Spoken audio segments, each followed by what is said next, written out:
Imaginez, à 32 ans, après avoir bâti une carrière réussie d'architecte d'intérieur et une vie qui me remplit de fierté, je me suis retrouvé assis à table à Knoxville, quelques semaines après l'opération cardiaque de mon père. L'atmosphère était lourde, emplie de cette tension qui n'existe que lorsque les non-dits occupent tout l'espace. J'étais là, aspirant à un moment de connexion après des années de distance, lorsque ma mère a rompu le silence avec une phrase plus profonde que n'importe quelle lame, « Nous n'avons jamais voulu de toi ». Mon père se contenta de hocher la tête, les yeux froids comme de la glace, confirmant chaque syllabe sans cligner des yeux. Ma sœur, immobile, regardait l'assiette comme si c'était la réponse au vide qui nous séparait. Son cœur battait si fort que j'aurais juré qu'il pouvait l'entendre. Crier?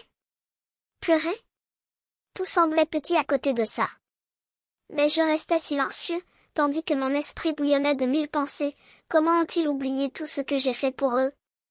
Comment ont-ils effacé chaque geste, chaque effort? 3 semaines plus tard, les appels téléphoniques désespérés ont commencé. J'ai répondu une fois juste pour demander, s'ils n'ont jamais voulu de moi, comment suis-je arrivé ici? Comment cette douleur est-elle devenue le carburant de ma force? Si vous avez vécu quelque chose de similaire, si vous avez déjà ressenti le poids d'être invisible pour ceux qui devraient vous aimer, partagez votre histoire. Tu n'es pas seul. Aimez si cela vous parle et suivez mon voyage pour reprendre le pouvoir qui m'a été volé. Grandir à Knoxville, c'est apprendre très tôt que l'amour familial n'était pas mon droit. Dans notre maison de classe moyenne du Tennessee, j'étais l'ombre que personne ne remarquait, toujours éclipsée. Ma mère, Virginia Dixon, organisatrice d'événements obsédée par son image dans la société, me traitait comme un détail sans importance. J'ai passé des heures à perfectionner des dîners de charité, à distribuer des sourires à des invités qui n'étaient jamais les miens. Je lui ai montré mes dessins des maisons accueillantes, pleines de vie, et elle a à peine regardé, marmonnant entre ses dents, « Prends soin de toi avec quelque chose d'utile », avant de reprendre ses appels. Chaque légère douleur me faisait mal, mais je m'accrochais à l'espoir qu'un jour elle me verrait. Mon père, Robert Dixon, avocat à la retraite, était tout aussi éloigné. Enfermé dans son bureau, fouillant d'anciens dossiers, il vivait dans un monde auquel je n'avais pas accès. Il essayait d'entamer une conversation, posait des questions sur ses cas, mais la réponse était toujours un sec « je suis occupé » ou un signe de tête, les yeux toujours détournés. Il suivait tous les caprices de Virginia, sans jamais remettre en question la glace avec laquelle elle me traitait. J'étais une pièce qui ne leur convenait pas, laissée de côté au bord de leur vie. Et puis il y avait Kayla, ma sœur, de 3 ans son aînée, la fille en or. Ses trophées académiques ornaient les étagères comme des rappels silencieux de ma place dans la famille.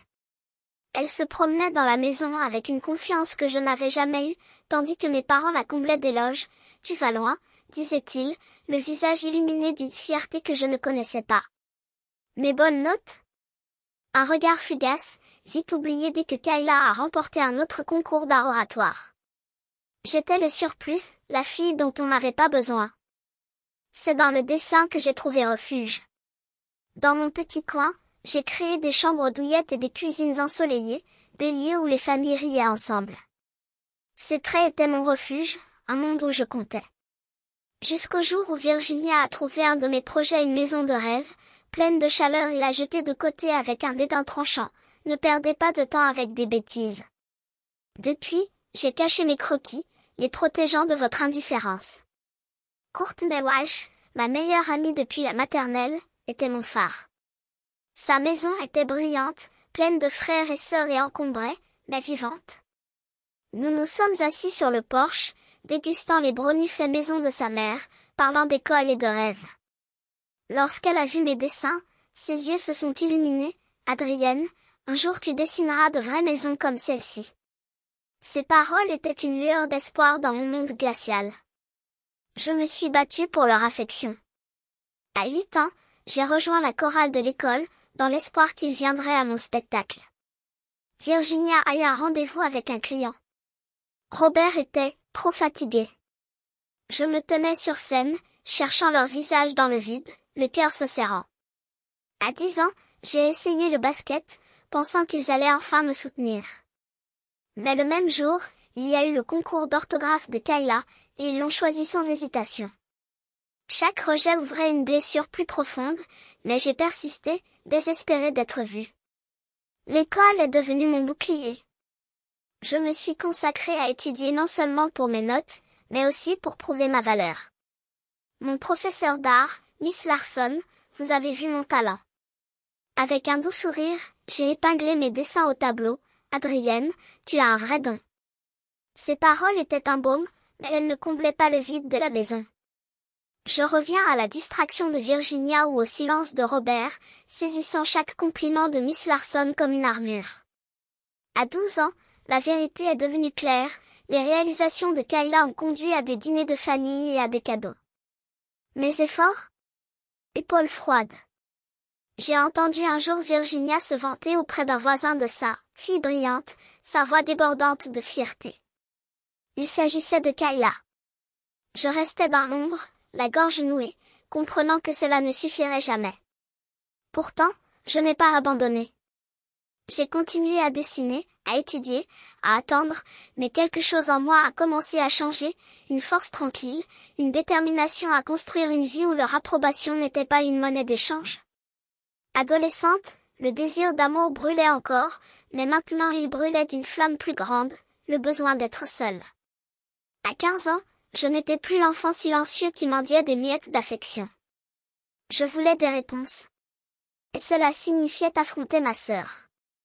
Un soir, Kayla est entrée dans la pièce en brandissant sa lettre d'admission à la faculté de droit, se vantant de la somptueuse fête que mes parents préparaient pour elle. Ils sont tellement fiers de moi, taquina-t-il, son sourire plus aigu que ses paroles. J'ai crié, exigeant de savoir pourquoi ils me traitaient comme si je n'existais pas. Sa réponse fut un poignard, ils ont toujours dit que tu étais un fardeau, Adrienne. Ils n'ont jamais voulu d'autres enfants. La vérité m'a frappé comme un coup de poing, ma poitrine me brûlait alors que ces paroles résonnaient. Je me figeai, son rire résonnant dans mes oreilles, sachant qu'elle ne faisait que répéter ce qu'il pensait. Le lendemain, j'ai confronté ma mère. J'ai demandé si c'était vrai. Elle ne l'a pas nié. Nous avions des projets, Adrienne, dit-il, la voix sèche alors qu'il feuilletait ses notes de travail. Vous étiez inattendu. Mon père, à côté de moi, s'est contenté de hocher la tête, confirmant le tout par son silence habituel. Cet aveu a brisé quelque chose en moi, mais il a aussi allumé un feu. S'il ne voyait pas ma valeur, je le prouverais moi-même. L'école est devenue mon champ de bataille. Je me suis lancée dans des concours de design, créant des mises en page innovantes et des palettes audacieuses. Mon premier projet, une bibliothèque minimaliste, est arrivé deuxième lors d'un concours régional. J'ai couru chez moi avec le certificat en main, espérant une lueur de fierté. Ma mère a jeté un regard distrait, c'est bien, et est retournée à son téléphone portable. Mon père n'a même pas levé les yeux du journal. Ça faisait mal, mais ça ne m'arrêterait pas. J'ai participé à un autre concours, concevant cette fois un centre communautaire inspiré des espaces ouverts de Knoxville. J'ai gagné la première place, un petit prix en espèces et une mention dans le bulletin d'information de l'école. J'ai attendu qu'ils s'en aperçoivent, qu'ils disent quelque chose, mais rien. Pendant ce temps, Kayla a reçu un nouveau cahier pour une autre réussite à la faculté de droit. Mademoiselle Larson, mon professeur d'art, est devenu mon roc.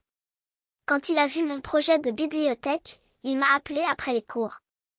Vos œuvres ont une âme, Adrienne, dit-il, les yeux remplis d'une chaleur que je ne connaissais pas chez moi. Ces mots étaient l'impulsion dont j'avais besoin pour avancer, même lorsque le monde autour de moi insistait pour m'ignorer. Chaque transfert était une note silencieuse, vous voyez, je compte. Tu vois, je peux être plus que ce que tu as vu. Mais les réponses, lorsqu'elles arrivaient, étaient toujours les mêmes, un « merci, ma chérie », tapé distraitement par Virginie entre deux rendez-vous, ou la caution confirmée sans un mot de Robert. Non, comment vas-tu? Non, tu nous manques. Juste le bruit sourd de l'argent qui tombe sur un compte qui ne m'a jamais vraiment hébergé. Pourtant, j'ai persisté. Parce qu'au fond, la fille qui concevait autrefois une maison imaginaire avec des chambres pour tout le monde existait toujours en moi. Elle pensait que si je prouvais ma valeur en pièces et en billets, peut-être qu'il la verrait enfin. Mais Lucla m'a appris une autre leçon, l'amour ne s'achète pas avec des sacrifices, ni ne s'obtient par des épreuves. Le docteur Patel m'a fait répéter cela comme un mantra, vous n'êtes pas responsable de combler leur vide. C'est par un après-midi humide d'octobre, alors que l'odeur salée de l'océan Pacifique imprégnait le campus, que j'ai reçu l'appel. Le numéro de Knoxville a clignoté sur l'écran de mon téléphone portable et, pendant une seconde, mon cœur a battu la chamade avec l'espoir enfantin que cette fois-ci serait différente. Mais la voix de Virginia était sèche, presque mécanique. Adrienne, il s'agit de ton père. Il a eu un accident vasculaire cérébral. Les mots tombèrent comme des pierres dans ma poitrine. Il n'y a eu ni pleurs, ni panique, juste un lourd silence, comme si elle lisait un communiqué officiel. Les médecins disent que tu auras besoin de rééducation. Kayla organise tout, mais... La pause était trop longue, nous pensons que tu devrais le savoir. Je m'assis sur le banc le plus proche, les doigts tremblants autour du téléphone. Pas pour Robert même si l'idée de lui fragile, vulnérable me transperçait d'une manière que je ne pouvais pas nommer mais pour la certitude glaciale que, même maintenant, j'étais une pensée après coup. Kayla organise tout. Bien sûr. Kayla, la fille impeccable, l'avocate montante, l'héritière naturelle de leur affection. J'étais juste la notification obligatoire, le nom à rayer d'une liste. Courtney m'a trouvé comme ça, penché sur le téléphone portable comme s'il pouvait m'avaler. Ses yeux toujours si prompts à détecter mes fractures s'écarquillèrent. Qu'est-ce que c'était? Je secouai la tête, la gorge serrée. Elle n'a pas insisté. Il s'est simplement assis à côté de moi, épaule contre épaule, et a laissé le silence parler pour nous. Quand j'ai finalement réussi à parler, les mots sont sortis par fragments, ils n'ont pas besoin de moi. Même pas maintenant. Mais cette nuit-là, seule dans ma chambre, avec la lumière de ma planche à dessin projetant de longues ombres sur les murs, je me suis retrouvée à dessiner les croquis d'une chambre d'hôpital. Des couleurs douces, des meubles modulables, une grande fenêtre pour laisser entrer le plus de lumière possible. Pour lui.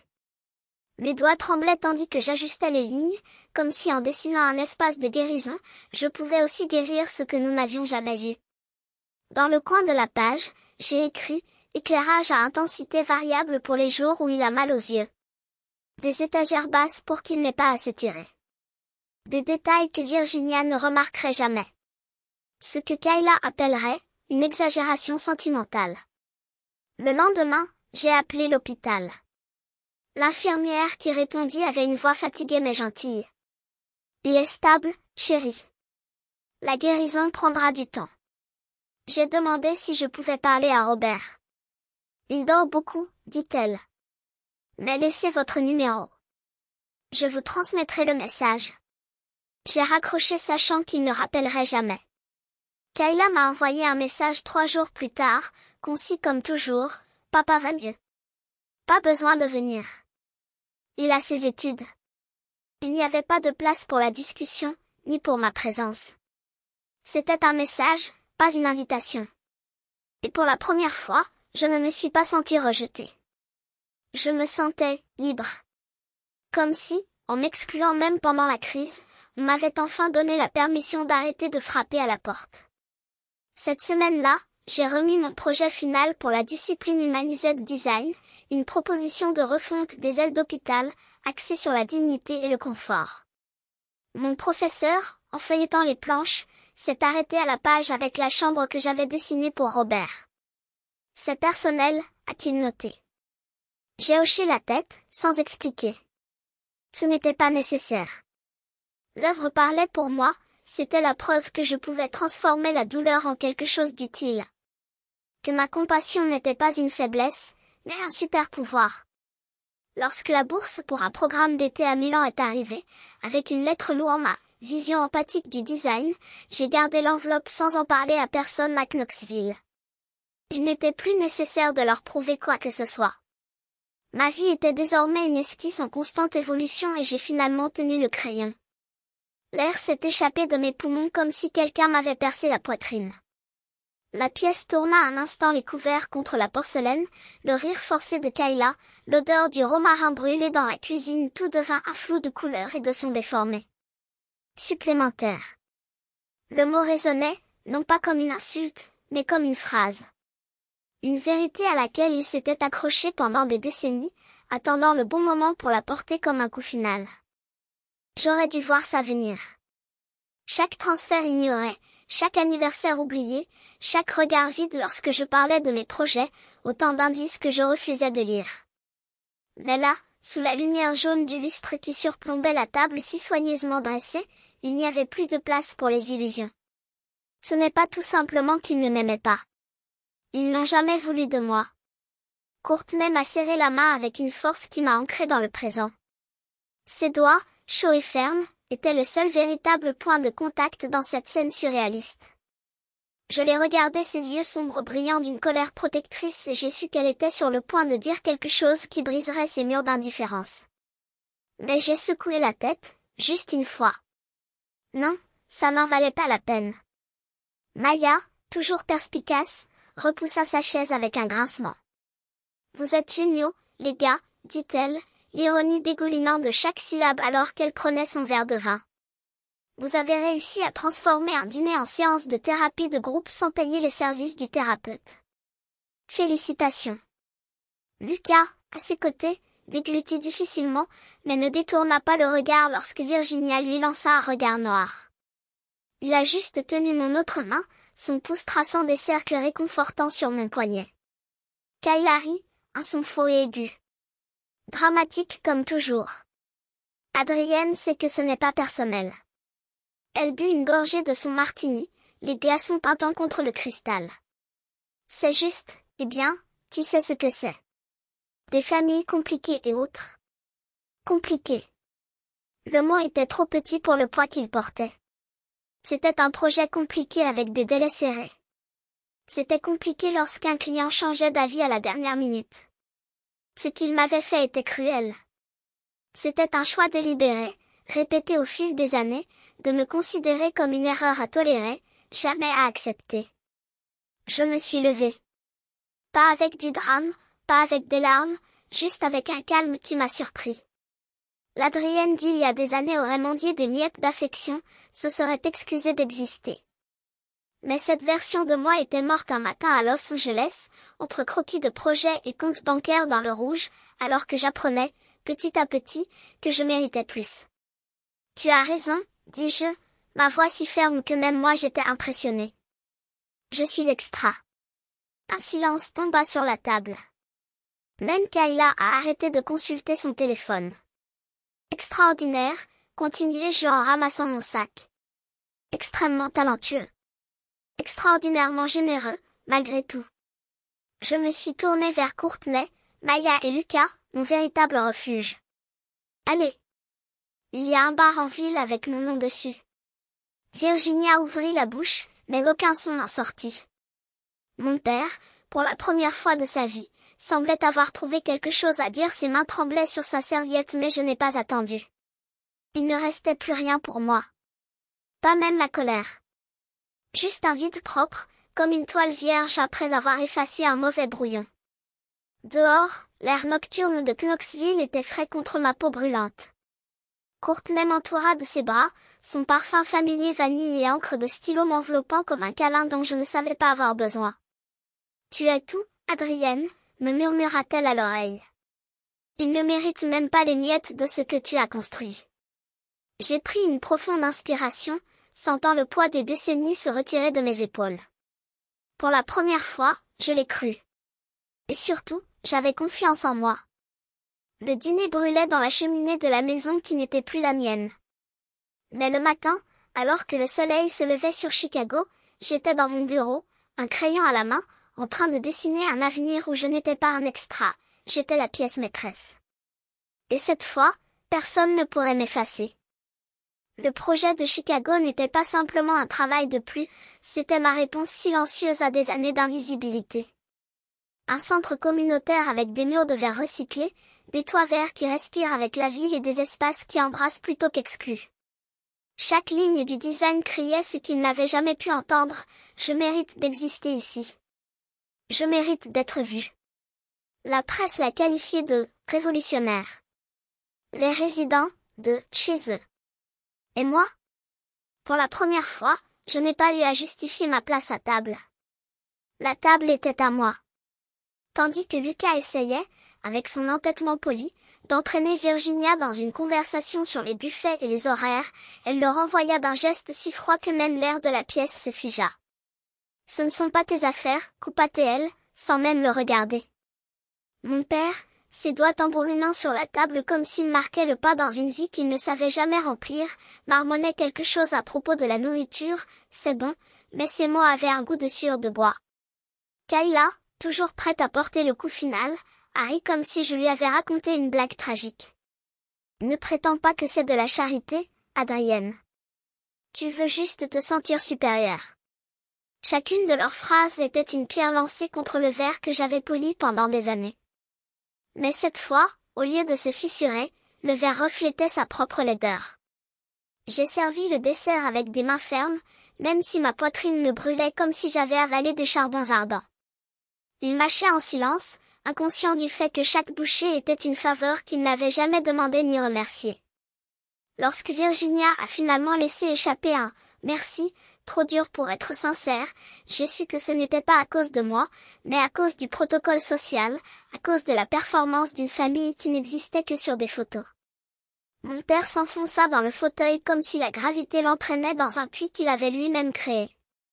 Kayla partit sans dire au revoir, le clic de la porte résonnant comme un dernier point. Seuls Courtney, Maya et Lucas sont restés, faisant la vaisselle à côté de moi dans un silence qui valait plus que tous les mots de cette nuit-là. Leur sourire timide était des phares dans le brouillard de mon passé. Dans cette cuisine, entre miettes de tarte et tasses à moitié pleines, j'ai compris, je pouvais payer chaque facture, chaque dette, chaque erreur, et je serais toujours l'étranger dans ma propre maison. La fille qu'il n'aurait jamais dû avoir, comme m'avait révélé Virginia des années auparavant, ivre de vin et de ressentiment. Je suis partie à l'aube, avec le soleil de Chicago qui m'attendait déjà de l'autre côté de la route. Je n'ai pas regardé en arrière. Là, au milieu du bruit des chantiers et de l'odeur du café frais dans mon bureau, j'ai tout reconstruit cette fois, avec des fondations qu'aucun d'entre eux ne pouvait ébranler. Le complexe de logement durable n'était pas seulement constitué de béton et de plantes, c'était la preuve que je pouvais créer de la beauté là où d'autres ne voyaient que des décombres. L'éloge des critiques? Un écho lointain de ce qui comptait vraiment, les enfants du quartier qui disposaient désormais d'un endroit sûr pour jouer, les personnes âgées qui trouvaient de l'ombre dans les jardins que j'avais conçus. Pendant des années, j'avais mendié des miettes de leur affection. Mais c'est le « nous n'avons jamais voulu de toi » de Virginia, lancé à mon visage comme un couteau rouillé, qui m'a finalement libérée. Cette vérité brute brûlait jusqu'à ce qu'elle soit purifiée, je n'avais pas besoin qu'il soit entier. 3 semaines plus tard, le téléphone sonne. La voix de ma mère tremblait, fine comme du papier de soie. « Adriana, nous avons des ennuis. » La maison, les paiements. Les mots s'éternisaient, lourds de honte forcée, tardifs. Comme si le fait d'avoir payé l'opération de mon père, les factures qu'il cachait, les dîners qu'il me brûlait dans la gorge ne suffisaient pas. Comme si je devais encore quelque chose à quelqu'un qui ne m'a fait que des dettes émotionnelles. Debout devant les fenêtres de mon appartement, avec l'horizon de Chicago pulsé de lumière qui m'appartenait, j'ai senti le poids de décennies se fondre en quelque chose de léger. Je ris presque. Tu n'as jamais voulu de moi, répétai-je, et cette fois ce n'était pas une accusation, c'était un fait. Un fait qui, finalement, ne fait plus mal. Je ne vais pas te sauver. Le clic du téléphone était le son le plus doux que j'avais entendu depuis des années. Kayla a appelé le lendemain, sa voix tranchante comme un rasoir. Vas-tu nous laisser tout perdre? Après tout ce que nous avons fait pour toi? Comme si, tout, n'était pas une liste d'absence. Comme si j'étais le méchant de ne pas me jeter une fois de plus dans le feu. Tu n'as jamais voulu de moi, répétai-je et je raccrochai. Cette fois, pour toujours. Mon père s'en fichait. Son silence était le cri le plus fort de toute une reconnaissance tardive que, sans ma culpabilité pour l'alimenter, il n'avait plus de pouvoir sur moi. J'ai bloqué leur numéro comme s'ils pourrissaient dans ma main. Ce n'était pas une vengeance. C'était la justice. C'était la fermeture d'une porte qui aurait dû être verrouillée depuis longtemps. À Knoxville, Le château de cartes qu'ils appelaient famille s'est effondré sans que je le touche. Virginia a vu ses clients s'évaporer, effrayée par le désespoir qui se dégageait de chaque email désespéré. Son parfait sourire d'hôtesse s'est estompé avec les factures impayées. Mon père, autrefois, faux, pilier de la communauté, se recroquevilla dans son fauteuil, les visites se faisant plus rares jusqu'à disparaître. Kayla, l'avocate impeccable, est tombée sur une affaire mal gérée et a découvert trop tard que ses amis étaient tout aussi fidèles qu'elle l'avait été envers moi. Ce n'est pas moi qui les ai détruits. C'était la loi du retour, on récolte ce que l'on sème. Et il n'avait semé que le vide. Pendant ce temps, à Chicago, ma vie s'épanouissait dans des couleurs qu'il ne pourrait jamais voir. La fondation que j'ai créée n'était pas un geste caritatif, c'était un héritage. Chaque jeune designer que j'ai encadré, chaque bourse que nous avons approuvée, était un doigt d'honneur élégant élevé vers le passé. Voyez ce que vous avez manqué, murmurait chaque succès. Vois ce que je suis devenu sans toi. Les nuits avec Courtney, entre rires et croquis griffonnés sur des serviettes, étaient mon véritable héritage. Les appels avec Maya et Lucas, pleins de « quoi de neuf, génie ?» et « quand venez-vous nous rendre visite ?» m'a rappelé que la famille n'est pas une question de sang, mais plutôt de savoir qui choisit de rester quand le monde lui dit de partir. Mon appartement, autrefois refuge temporaire, est devenu un sanctuaire. Les plantes que j'ai arrosées grandissaient chaque jour, comme si elles savaient qu'elles avaient enfin de la place là-bas. Les croquis sur les murs n'étaient pas de simples plans, ils étaient la preuve que je pouvais construire des mondes. Et je les construis. J'ai pris la parole lors de conférences, non pas en tant que fille rejetée, mais en tant que femme qui a transformé la douleur en but. Chaque applaudissement était un rappel, ma voix méritait toujours d'être entendue. Chaque élève qui me regardait avec des yeux brillants était le miroir de ce que j'aurais pu être, si seulement quelqu'un avait cru en moi. Aujourd'hui, quand je regarde en arrière, je ne vois pas de ruines. Je vois un pont brûlé et je suis reconnaissant pour les flammes. Parce que de l'autre côté, c'était moi. Entier. Gratuit. Et pour la première fois, à la maison.